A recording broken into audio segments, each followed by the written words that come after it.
우리가 극혐하고 있는 우병우이기 때문에 생김새에 대한 혐오가 더 커지는 그런 측면이 있어요. 분명히 있는 것 같아요. 네. 그 표정이나 언행에 있어서 뭐 저런 XX가 다 있나 싶은 생각이 좀 들 때가 그렇죠. 있었잖아요. 뭘 해도 째려보는 것 같고, 뭘 해도 띠꺼운 것 같고, 그 왜 한쪽 입꼬리만 올라가는 거 있잖아. 이런 거 볼 때마다 같이 화가 나고. 특히 그 기자 딱 째려봤을 때. 레이저 쏠 때 그런 것들만 보이죠. 우리 보현님은 어떠셨어요? 네, 저도 우병우가 그 팔짱 끼고 그 여유로운 모습 봤을 때 저는 오히려 많이 놀랐어요.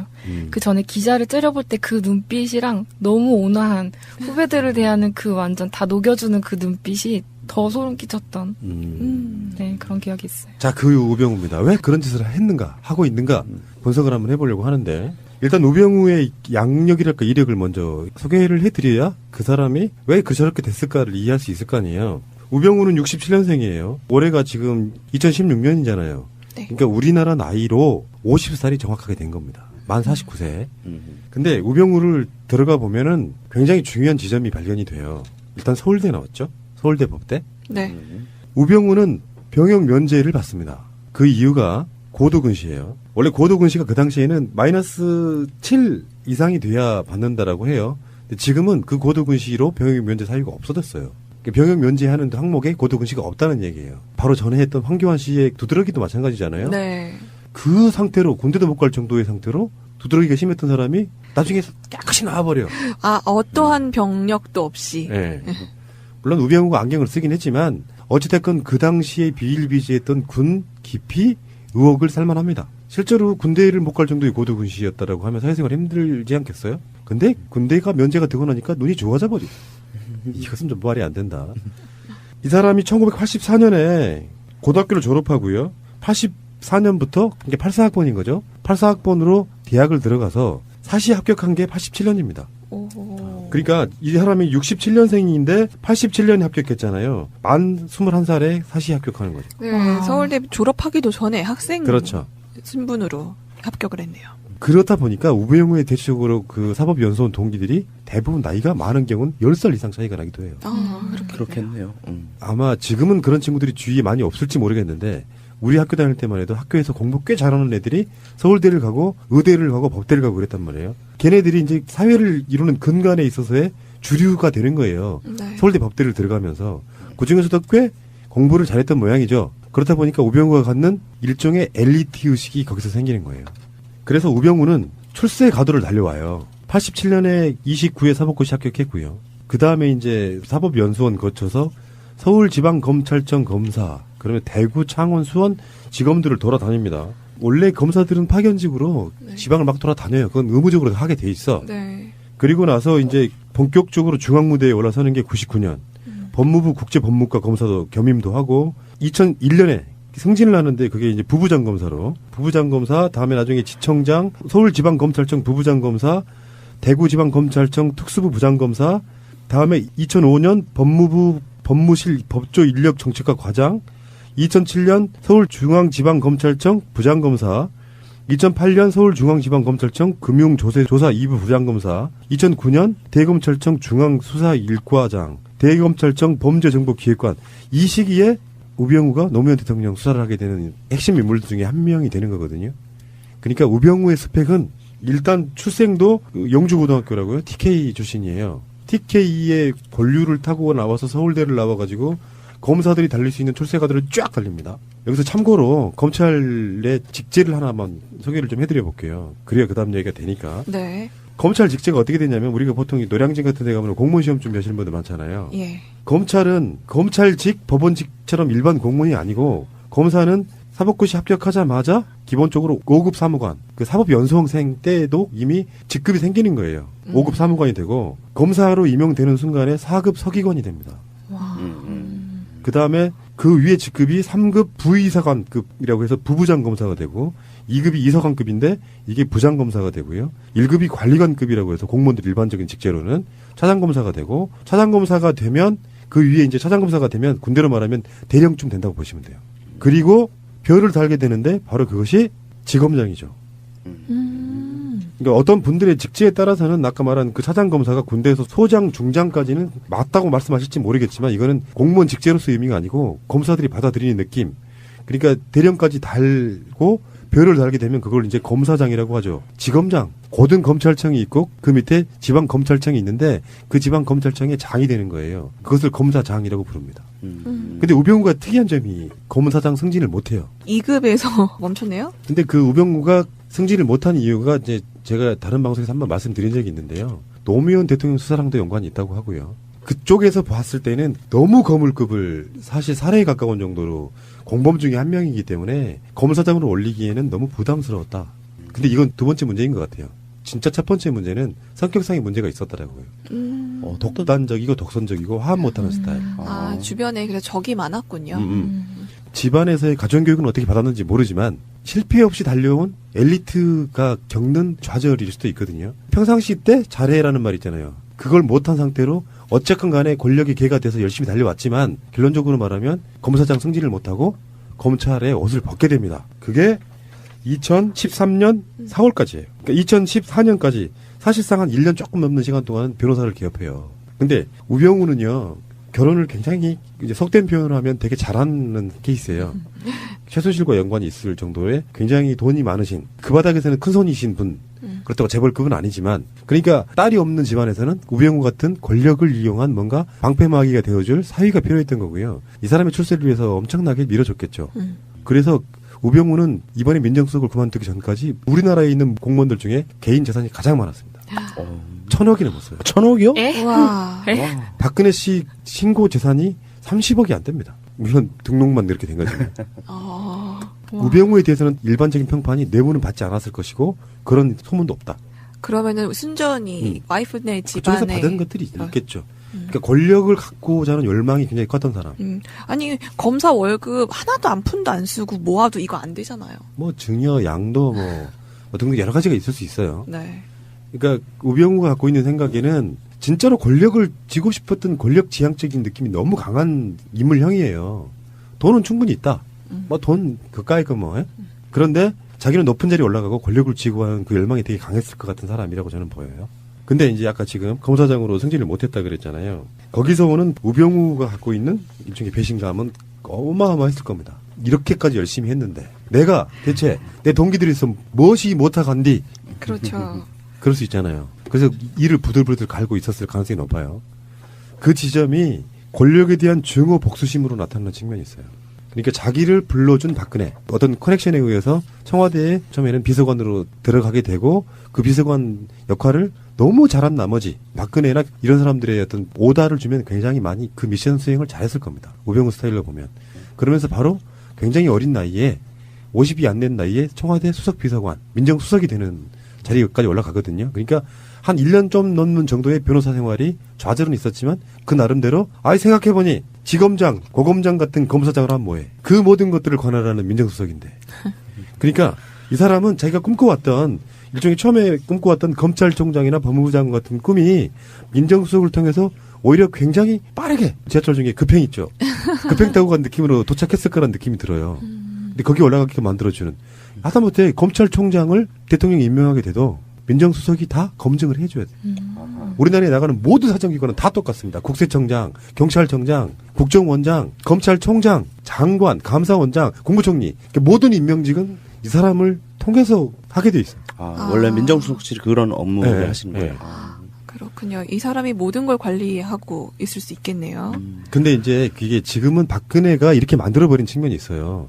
노무현 정부 때까지만 해도 그런 식의 권력을 몰아주지 않았어요. 그 당시에 유명한 민정수석 중에 한 분이 문재인이었잖아요. 그렇죠. 네. 인사풀이라는 걸 미리 만들어 놓고 무슨 장관이나 이런 자리가 결혼이 생기면 그 자리에 적합한 사람들을 모아놓고 청와대 수석들이 이런 사람들이 한꺼번에 같이 이렇게 토론하면서 낙점할 수 있는 시스템을 만들어 놨었단 말이에요.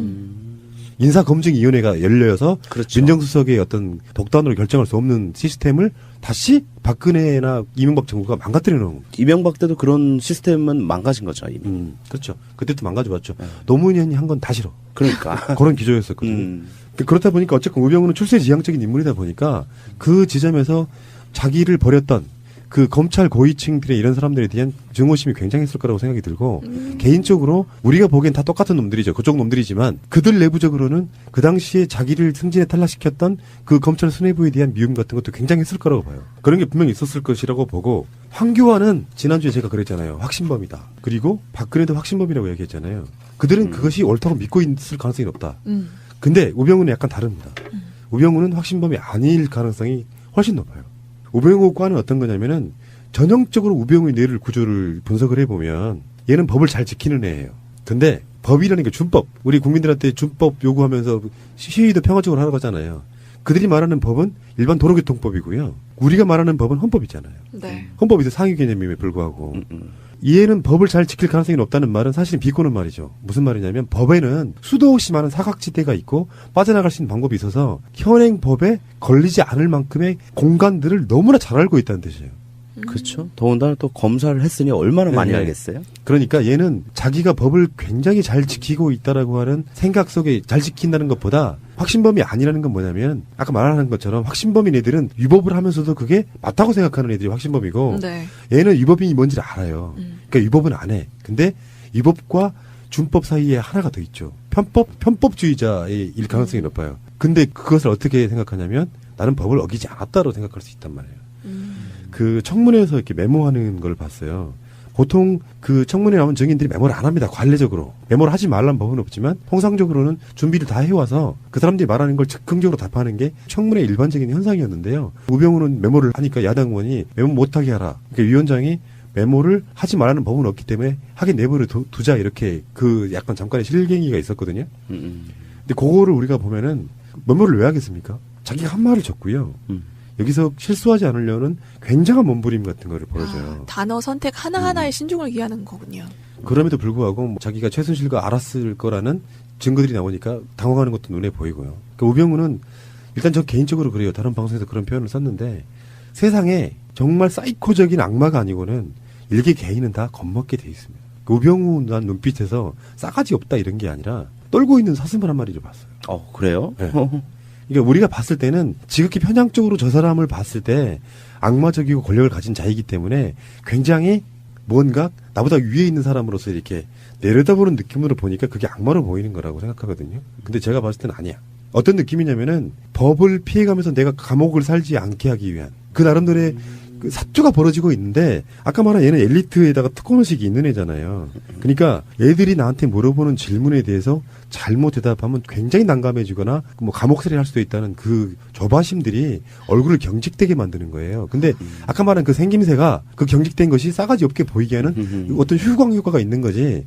우병우도 굉장히 떨고 있다는 걸 저는 눈에 보이더라고요. 본인 스스로는 지금 살얼음판을 걷고 있는 거라고 생각하는 것 같다는 느낌이 드네요. 그래서 정말 단어 하나가 뭔가 잘못 삐끗하는 순간 걷잡을 수 없게 된다라고 본인이 느끼고 있다고 말씀하시는 것 같은데. 그러니까 우병우 입장에서는 잘 생각해봐요. 내가 지금까지 살아오면서 세상의 모든 주류에서 공부도 최고로 잘했고 좋은 대학을 들어갔고 출세가도로 달려왔다고 생각해보세요.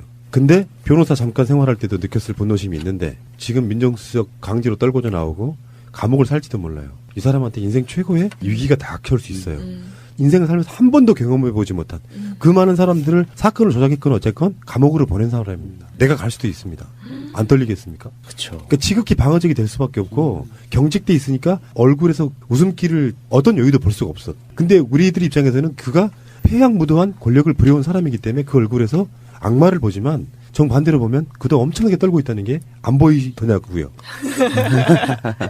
일단 한편으로는 이 사람이 변호사랑 검사로서 항상 누군가에게 질문을 던지다가 이제 태어나서 처음으로 질문 받는 입장이 됐을 때 그런 생소함 같은 거 내가 지금까지 해왔던 질문들을 이제 다 튕겨내야 되는 그런 것들이 또 작용한 게 아닐까. 그렇죠. 네, 한겨레 기사에 보면은 그 우병우 장모의 사건 자체도 이게 먼저 우병우가 민정수석실에서 이제 얘기가 되던 것이 언론에 흘려졌다고 하는데요. 그렇기 때문에 자기 주위에 누군가 자기를 음해하고 뭔가 자기 적이 주위에 항상 있다는 사실을 본인도 이제 인식을 하지 않을까 생각을 해요. 그러다 보니까 누구도 믿을 수 없다라는 위기감을 더 느끼지 않을까 싶네요. 우병우가 검찰에 출두할 때 여기자를 째려보는 게 굉장히 논란이 됐잖아요. 네. 우병우를 악인화 시키다 보니까 그게 조금 더 너무 과장된 측면이 없지 않아 있는데 떨고 있다는 반증이에요, 그게. 자기도 사상 초유의 일을 겪고 있는 거잖아요. 사상 처음으로 겪는 이 상황을 겪고 있는 상태잖아요.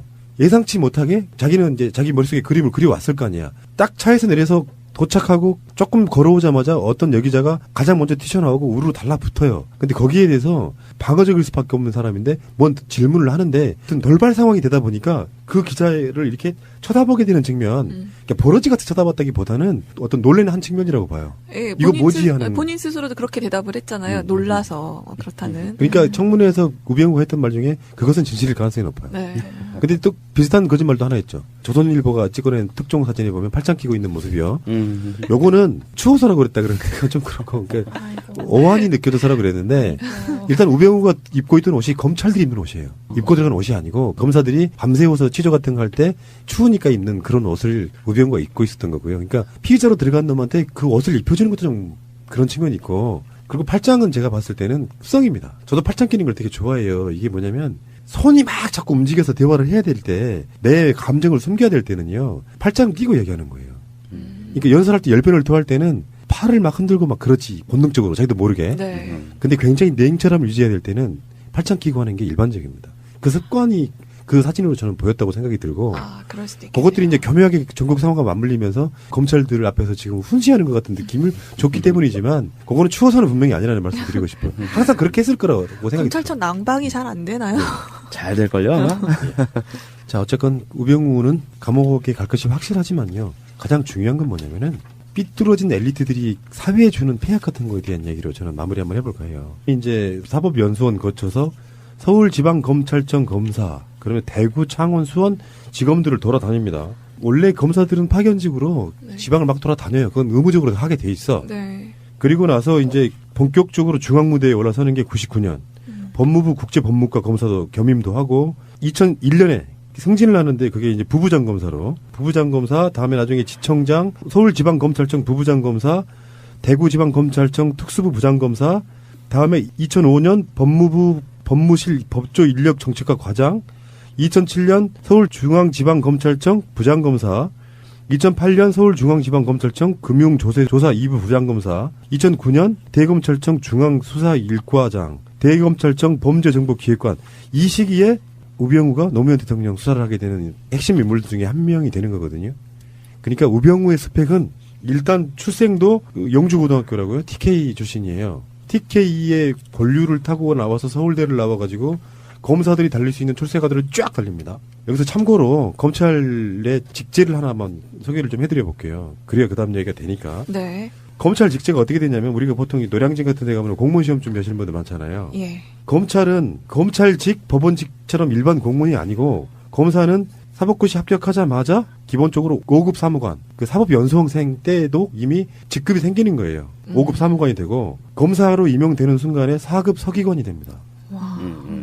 그 다음에 그 위에 직급이 3급 부의사관급이라고 해서 부부장 검사가 되고 2급이 이사관급인데 이게 부장 검사가 되고요. 1급이 관리관급이라고 해서 공무원들 일반적인 직제로는 차장 검사가 되고 차장 검사가 되면 그 위에 이제 차장 검사가 되면 군대로 말하면 대령쯤 된다고 보시면 돼요.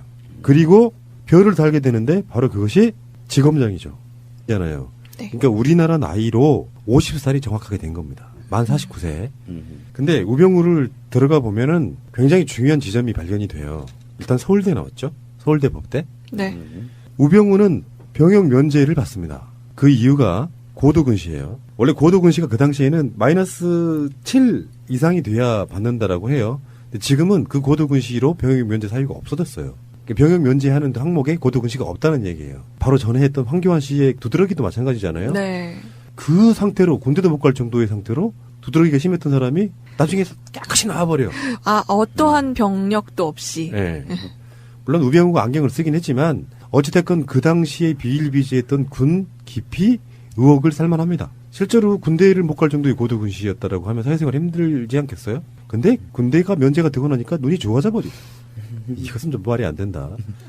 이 사람이 1984년에 고등학교를 졸업하고요. 84년부터 이게 84학번인 거죠. 84학번으로 대학을 들어가서 사시 합격한 게 87년입니다. 오. 그러니까 이 사람이 67년생인데 87년에 합격했잖아요. 만 21살에 다시 합격하는 거죠. 네, 와. 서울대 졸업하기도 전에 학생 그렇죠. 신분으로 합격을 했네요. 그렇다 보니까 우병우의 대체적으로 그 사법연수원 동기들이 대부분 나이가 많은 경우는 10살 이상 차이가 나기도 해요. 아, 그렇겠네요. 아마 지금은 그런 친구들이 주위에 많이 없을지 모르겠는데 우리 학교 다닐 때만 해도 학교에서 공부 꽤 잘하는 애들이 서울대를 가고 의대를 가고 법대를 가고 그랬단 말이에요. 걔네들이 이제 사회를 이루는 근간에 있어서의 주류가 되는 거예요. 네. 서울대 법대를 들어가면서 그중에서도 꽤 공부를 잘했던 모양이죠. 그렇다 보니까 우병우가 갖는 일종의 엘리트 의식이 거기서 생기는 거예요. 그래서 우병우는 출세 가도를 달려와요. 87년에 29회 사법고시 합격했고요. 그 다음에 극혐하고 있는 우병우이기 때문에 생김새에 대한 혐오가 더 커지는 그런 측면이 있어요. 분명히 있는 것 같아요. 네. 그 표정이나 언행에 있어서 뭐 저런 XX가 다 있나 싶은 생각이 좀 들 때가 그렇죠. 있었잖아요. 뭘 해도 째려보는 것 같고, 음. 뭘 해도 띠꺼운 것 같고, 그 왜 한쪽 입꼬리만 올라가는 거 있잖아. 이런 거 볼 때마다 같이 화가 나고. 그 특히 그 기자 딱 잘라봤을 네, 때 레이저 쏠 때 그런 것들만 보이죠. 우리 보현님은 어떠셨어요? 네, 저도 우병우가 그 팔짱 끼고 그 여유로운 모습 봤을 때 저는 오히려 많이 놀랐어요. 그 전에 기자를 째려볼 때 그 눈빛이랑 너무 온화한 후배들을 대하는 그 완전 다 녹여주는 그 눈빛이 더 소름 끼쳤던 네, 그런 기억이 있어요. 자, 그 우병우입니다. 왜 그런 짓을 했는가, 하고 있는가 분석을 한번 해보려고 하는데 일단 우병우의 양력이랄까 이력을 먼저 소개를 해드려야 그 사람이 왜 저렇게 됐을까를 이해할 수 있을 거 아니에요. 우병우는 67년생이에요. 올해가 지금 2016년 우리가 극혐하고 있는 우병우이기 때문에 생김새에 대한 혐오가 더 커지는 그런 측면이 있어요. 분명히 있는 것 같아요. 네. 그 표정이나 언행에 있어서 뭐 저런 XX가 다 있나 싶은 생각이 좀 들 때가 그렇죠. 있었잖아요. 뭘 해도 째려보는 것 같고, 뭘 해도 띠꺼운 것 같고, 그 왜 한쪽 입꼬리만 올라가는 거 있잖아. 이런 거 볼 때마다 같이 화가 나고. 그 특히 그 기자 딱 잘라봤을 네, 때 레이저 쏠 때 그런 것들만 보이죠. 우리 보현님은 어떠셨어요? 네, 저도 우병우가 그 팔짱 끼고 그 여유로운 모습 봤을 때 저는 오히려 많이 놀랐어요.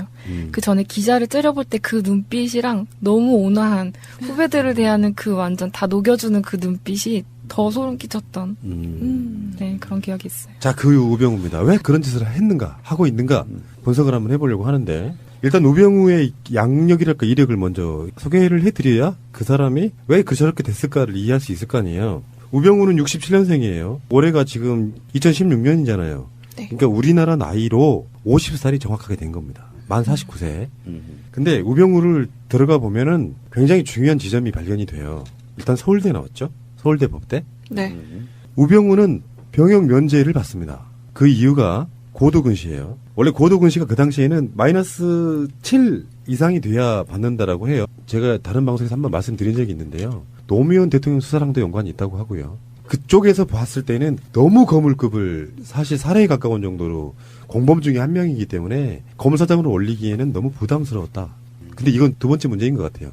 진짜 첫 번째 문제는 성격상의 문제가 있었다라고요.